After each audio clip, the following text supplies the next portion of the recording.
hablaremos de la Mara, hablaremos de la historia que ha contado a través de la literatura, pero que refleja la realidad. El escritor mexicano Rafael Ramírez Heredia, este extraordinario escritor premiado, reconocido, que ha encontrado una manera de describir y de hablar de un fenómeno de migraciones, de un fenómeno de violencia, de un fenómeno muy importante que marca ya no solo la violencia, ya no solo la frontera, pero fundamentalmente la frontera sur de México y Centroamérica. Rafael, te agradezco mucho tu presencia esta noche. Carmen, muchas gracias por invitarme, gracias por platicar aquí en este canal. Este problema de la Mara, no solamente el problema, sino la novela misma, ¿no? La novela que nos lleva a la realidad. Tú dices, yo hice literatura, pero yo digo, hiciste realidad con la literatura. Estamos hablando de un fenómeno muy grave, muy extendido, muy preocupante, que marca la vida de miles de jóvenes que están en una, relación de códigos. ¿Cómo describir la Mara? ¿Qué es la Mara, Rafael? Bueno, es un hecho muy doloroso. Y yo diría que la Mara es el florecimiento de estos seres que en ocasiones los países, los gobiernos no han determinado muy bien. Por ejemplo, en nuestro país, en México, se habla de la Mara como una pandillas de revoltosos o pandillas criminales o grupos criminales. Yo, por ejemplo, en Honduras, Guatemala y Salvador, los mismos gobiernos declaran que calculan entre 400 y 500 mil el número de mareros. Ya no es una pandilla, ya no es un grupúsculo, ya es un fenómeno social. Absolutamente. Absoluto. Y en México se conoce que hay 22 estados de la República en donde tienen maras, donde hay maras salvatruchas. Nuestro gobierno hasta este momento ha querido mencionar que las maras son los individuos que vienen de Centroamérica fundamentalmente y que se han introducido a nuestro país. Es decir, nuestro país no crea maras, recibe maras. Pero eso es mentira. Eso es mentira porque la situación económica, el estado que se encuentra Centroamérica de dolor, de tristeza, y lo digo yo también con mucha tristeza porque muchos amigos tengo centroamericanos a los que quiero y respeto profundamente, y yo quiero mucho a Centroamérica donde voy muy frecuentemente, pero la situación económica de Centroamérica es muy dolorosa. Las palabras que están en el cuerpo pues son palabras obvias: Mara, MS, MS-18, MS-13, Mara Salvatrucha. Bueno, pues eso lo dice lo que... Pertenencia. Esas también pueden ser los 3 puntos colocados en la parte de atrás del cuello, que significan de alguna manera una cercanía con ritos diabólicos, en donde los del 666 se colocan en alguna parte de la cabeza de ese número. Después provienen una serie de adornos que son absolutamente adornos, que es águilas, serpientes, dragones, cristos y vírgenes, y algunos de ellos suásticas sin que ellos sepan que es una suástica. ¿Y son religiosos? Son religiosos a su manera, es decir, o sea, la Virgen, y lo traen colocado ahí para que los cuide, es decir, para que no se mueran tan rápido, para que puedan matar con mayor velocidad, es decir, no es para que vivan más, es para que puedan actuar más. ¿No? Regresamos con Rafael Ramírez Heredia en esta conversación contigo. ¿Agentes migratorios involuntarios, la Mara? ¿Contención en la frontera? Yo creo que sí. Lo que pasa es que ellos no lo saben, por supuesto.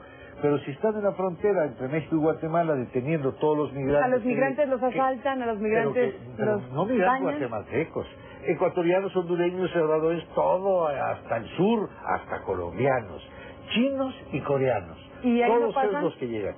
Y de ahí no, hombre, sí pasan. Pero si no pasaría, si no estuviera, a ver, esa es la pregunta. La Mara, a ver, esa. Si no estuviera la Mara... 50% más. ¿Hacia los Estados Unidos? Hacia los Estados Unidos. México, Estados Unidos. O hacia México. O sea, el flujo migratorio sería, si de por sí es fenomenal. Sí, la Mara lo está deteniendo. Entonces la Mara los detiene involuntariamente. Sí, ¿Y hay quien permite la existencia de la Mara con propósitos migratorios? Yo creo que sí. O sea, yo creo que la Mara es parte de una jugada de ajedrez muy armada, en que la frontera existe y que prefieren que la Mara cometa toda clase de delitos y de canalladas en la frontera para que esa frontera siga ahí y no se mueva. Porque si la Mara se abre y nosotros, mexicanos, el gobierno de México le da visas a todo Centroamérica, en ese momento todo ese detritus que está en la frontera y que está descrito en la novela, pues simplemente se trasladaría al sur. Es decir, eso lo tendrían en la frontera con Estados Unidos. Es decir, prefieren esa frontera ahí. Te pregunté, ¿la Mara ya llegó a los Estados Unidos? Sí, la Mara sale de Estados Unidos. No llega, sino proviene. Proviene de allí. Por eso la 13 y la 18 son las calles de ciertos barrios de Los Ángeles, no recuerdo ahora el nombre, que provienen, que se regresan con la migración y que se quedan pensando en eso. La Mara antes, hace muchos años, era palabra amistosa, cariñosa, palomilla, grupo, cuates, era la Mara. Sí, se va convirtiendo y allá comienzan a pelearse entre la calle 13 y 18, los Jets y los Sharks y todo lo demás, y se regresan y provienen de Estados Unidos. Es un poco la vuelta a la Meca, regresar a Estados Unidos de donde provienen quizás sus abuelos o sus padres. Regresamos con Rafael en esta conversación sobre la Mara. Te preguntaba varias cosas a la vez. ¿Sí? Los orígenes de la Mara ya dijiste. ¿Qué mueve a la Mara? ¿Qué conecta a la Mara? ¿Cuáles son sus códigos? ¿Su razón de existir? Si es que podemos hablar de ese concepto. Tendríamos que mirarlos con ojos occidentales y esto no es posible. ¿Cómo es posible poder sentir que estas personas actúen de una manera mínimamente razonable si a los 7 años de edad ya son asesinos? A los 7 años de edad asesinan. Asesinan porque les dan la pistola a los jefes de las ¿Como pandillas. una iniciación? Una iniciación. Esa es la primera iniciación. ¿Para qué entonces a la Mara mata? Esa es la primera. Todavía no es. Ya es un posible. Es cuando pasa el último de los ritos, que es en la Mara 13, que lo golpeen durante 13 segundos. Pero al golpearlo con 13 segundos es a matarlo. Brutal.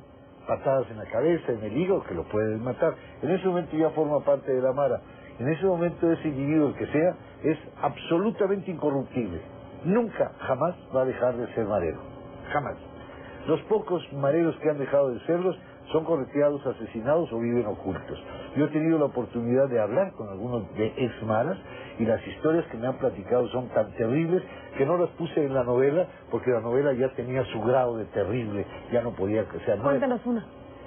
Bueno, un chico en Honduras que me lo conecta una parte de los agentes cristianos que están en las cárceles rescatando las vidas y la moralidad.